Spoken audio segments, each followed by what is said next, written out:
Hi there. We are on chapter 18 of Bubble. The last chapter was like kind of a crazy one because Amir wants to take Joe outside, and Joe isn't sure if he should tell somebody or if he should be worried or if Amir's going crazy. So I'm excited to see what happens in chapter 18. Chapter 18, 11 years, 3 months, and 10 days. I'm practicing my breathing exercises when Greg comes in the next morning.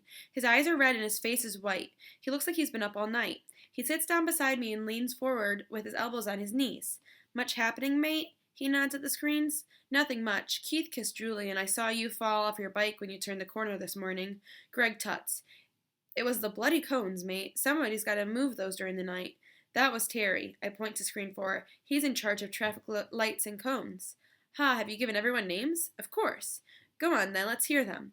I get off my bed and stand by the screen. Mike, Andy, Dave, and hang on. I wish he would stop doing that. Who, mate? The guy in security. He keeps moving the cameras. Greg laughs. Mate, I think they're more bothered about stopping crime than they are about you watching TV. The camera pans back and I show him Dave and Mike. They're from Brighton, I say. How do you know that's where they live? It says so on their van. Ha, you know everything. I walk back to my bed. Greg yawns and he puts his head on his hands. I want to tell him that I might not be able to make it up all the way soon, that I might be able to go out and meet them all for real. But I can't. He might stop me from going, and I don't want Amir to get fired. Greg's pager beeps. He takes his hands down from his face and looks at his belt. Mate, it's okay, I know. It's just been a little crazy lately. I want to tell him that things have been crazy for me, too. Greg stands up. Is everyone all right? Yeah, mate, why? It's just Amir was busy last night, too. Everyone's fine, honest. He pretends to limp toward the door. You just stay right there and tell Terry he better not make him move better not move those darn cones again tonight. Greg doesn't come back all morning. I watch the screens and do my breathing exercises until a nurse I've never seen comes in and gives me lunch. She doesn't tell me her name, but she knows mine. I decide to talk to her, but before I can think of what to say, she's gone. After lunch, I click on the BBC website. I've got a new message. BBC Bubble Boy Forum, Friday, August 26th, 10:01 p.m. Dear Bubble Boy, I hope you don't mind, but I saw you on TV and I just wanted to write to you. I wrote to you last year, but I changed my mind before I sent it. My name is Hannah and I'm 14 years old. I live in Wells and I go to school at St. Mary's High. I'm not that good at talking to people. I just like sitting in my room and reading and playing music. I love reading The Little Prince. I've read it 100 times. Have you? I like watching Lord of the Rings. I stay in most of the time. Sorry, that must sound bad when I could go out, but I don't, and you haven't gotten a choice. Sorry again. I just wanted to tell you that your room looks great, and I loved it when you went to the window and showed us the planes. I've never been on one before. I often think of all the planes and where they go. I'm not sure if I've said anything sensible in this letter, but I just wanted to write something to you. Hope you don't think it's silly. Maybe I should delete it like the last one. Hannah. I smile and start to type. Dear Hannah, thank you for writing. It's okay, I don't mind what you said about me being stuck in a bubble. People do it all the time. Even my sister does. I haven't read Little Prince. I prefer superheroes to hobbits. I read Marvel comics in DC too, but I prefer Marvel because the superheroes are brave and they have more fun. Spider-Man is my favorite, and I like Wolverine too. The door opens, Greg walks in. All right, mate, what are you doing? Just replying to a message. I turn my screen toward him. Hey, great. He walks over to my bed and starts to read the message. Hey, you got one from a girl. Greg looks at the screen and starts to laugh. What's wrong, I ask. He points to my reply. Mate, I don't have time to read it all, but if she's a girl, they won't want to talk about superheroes all the time. Beth does. I also don't think Greg is right, but maybe Katie doesn't like superheroes. So he doesn't know that, well, all girls like that. Greg laughs again. I look back at my screen. Now that Greg has said that, I don't know what else I should write. I hold my finger over the keyboard and think of pressing the delete key. Greg checks the reading on the monitors. Room temp 19, air purity 98.2%, heart rate 77. Ask her something, he says. Sounds like she's stuck in a room too. Like what? Anything, mate. I'm glad you like my room in the plains. What can you see out of your window? Greg glances at my screen. Yeah, that's good. He walks toward the door. Are you going already? Yeah, mate, I'm sorry, I've got to get back. Back where? What's that? He puts his hand on the door. Where have you been up to? Just the other words, that's all. Is it the norovirus again? What? The reason everyone's so busy, is it the norovirus? No, mate, where did that come from? It's just you're busy and so is Amir. We all are. But don't worry. Hey, he nods at the laptop. Maybe ask her what music she likes, too. I'll try and get back to you later. I look back at my laptop. What music do you like? I press send and lay down. The last time Greg was busy was when the neurovirus was here 2 years ago. He didn't tell me it was happening, but every day all the nurses were running around looking after people and cleaning, and there were TV crews and reporters outside. I watched it on the news. Loads of people were sick, patients, nurses, and doctors. 400 people caught it. It was so bad they sent some patients home while they closed down 6 wards for 2 weeks and sprayed them with disinfectant. I thought I was going to have to move too, but they told me that would never happen because I was in the safest place in the whole hospital. I haven't seen any TV crews outside, but maybe this time it's dangerous. Everybody thinks they will catch it. I open a new tab and type in neurovirus. 938,400 results. Symptoms: vomiting and diarrhea.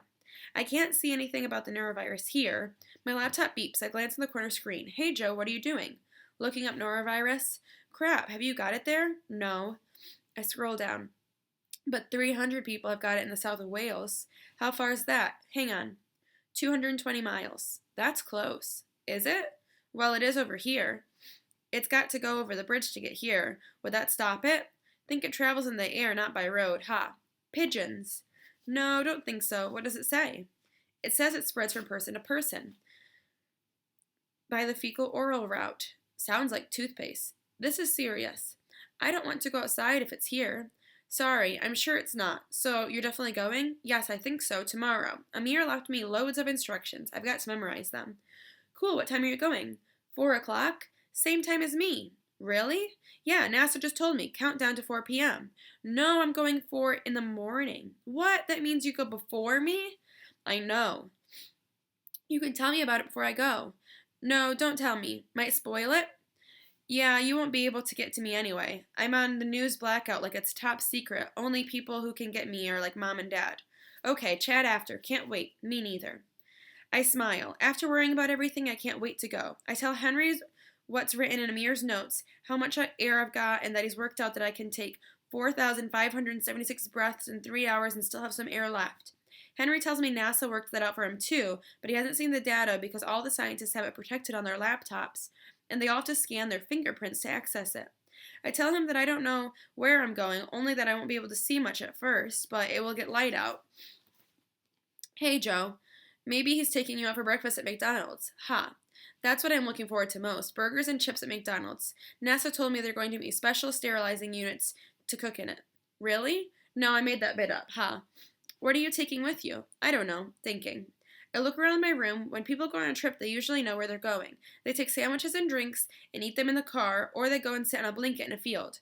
Greg told me that whenever he goes away with Katie, he always takes a backpack with important things like a flashlight, a penknife, a coat in case it gets cold or rains. I don't know if I'm going to the beach, to a river, or to a park, or if it's going to be cold out or hot. But even if I did, I don't know if I can take anything with me. I don't have any walking boots. I don't have a coat. I don't have a backpack for food and drinks. All I've got are sneakers and clothes. Henry? Yeah. I haven't got anything to take. Yeah, I was just looking too. At least we don't have to carry anything. True. I'm going to have to go. Big NASA meeting soon. Okay. People pointing at charts and stuff, like a military mission. The Expendables? Ha, yeah, catch you soon. The Skype light goes out. I think of messaging Hannah again, but she hasn't replied yet. I pick up controllers and play FIFA. I'm Arsenal and we're playing Barcelona. I play all afternoon, 10 games. Lionel Messi is too good. He scores 22 goals. I keep trying, but I can't get Arsenal to win. The sky begins to turn black outside and the lights in the glass building are dim. I turn on Spotify and listen to music while I'm in the shower. I close my eyes and let the water fall down my head. It soaks my hair and drips down my body. Is this what rain feels like? I screw my eyes tight and try to imagine what it would be like, but all I can see are purple circles inside my eyelids. I take a deep breath. I can't see rain. I can't see my and Beth's house. It's like all the pictures in my head have gone. I open my eyes and smile. It doesn't matter that the pictures are gone because tomorrow I'm going outside and I'll have the real world for real this time. I hear the door slide open. Greg shouts out and asks me if I'm okay. I tell him that I am. I want to tell him what's going on and what's going to happen. I want to tell him and have him feel as excited for me, but I don't know if he would let me go. Mate, you okay? You're taking a while. Sorry, I'm fine, just checking for bruises. I dry myself and check my skin. There's a small bruise on my elbow where I leaned against the windowsill, but it's more red than brown. I don't think it's worth telling Greg about. I don't want the doctors coming around and getting in the way. When I go back to the room, Greg is sitting in the chair by my bed. His head is back and his eyes are half closed. I put my dirty clothes in the basket by the door and get into the bed. Everything okay, mate? Greg asks softly. I nod. Did you send the message? Message? You forgot already? The girl? Oh, yes, sorry. I pull my sheets up over me. Greg puts his hand on my shoulder. Mate, you sure you're all right? You look a bit worried. I'm fine, I'm just tired. Greg looks at me for a long time like he's trying to work out what I'm thinking. I reach over for my laptop. I'll just check my messages. You just said you were tired. It's not just hers. I know, mate. She's probably asleep anyways, like you should be. I look at my laptop. Greg shakes his head. Go on then, but just make sure it's just one. I look at my screen. My last conversation with Henry is still there. I click off of it and look at Greg. I don't think he saw. He's got his head rested against the chair like he's really tired. That was close. I take a deep breath and click on my messages. BBC Bubble Boy Forum, Friday, August 27th, 9:45 p.m. Dear Bubble Boy, thank you for replying. I was really worried after I sent my message. I don't know why, but I worry a lot. It's late, but I want to tell you what I can see from my window.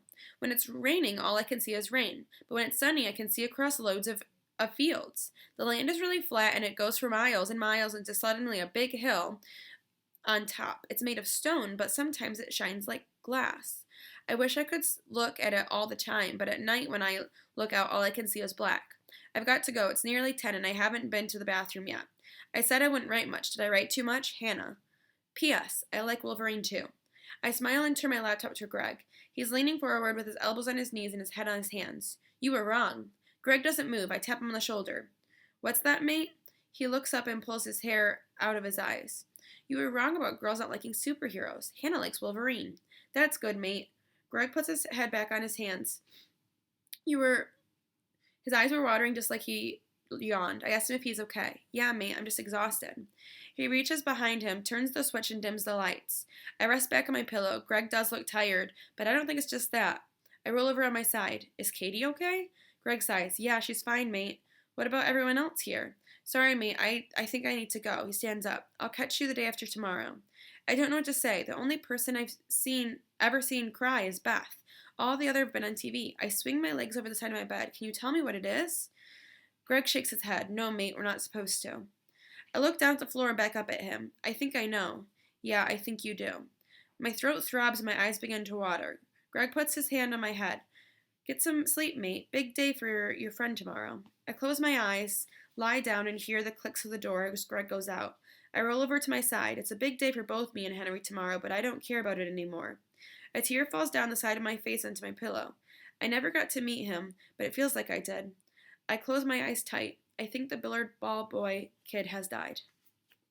That's the end of chapter 18, which kind of ended on a sad note. I think Joe is realizing that even though he's like stuck in his bubble and he doesn't get to see people, that there's other stuff going on in the hospital, and it's hard when other kids are sick. So hopefully chapter 19 is a little more uplifting. I hope you enjoyed.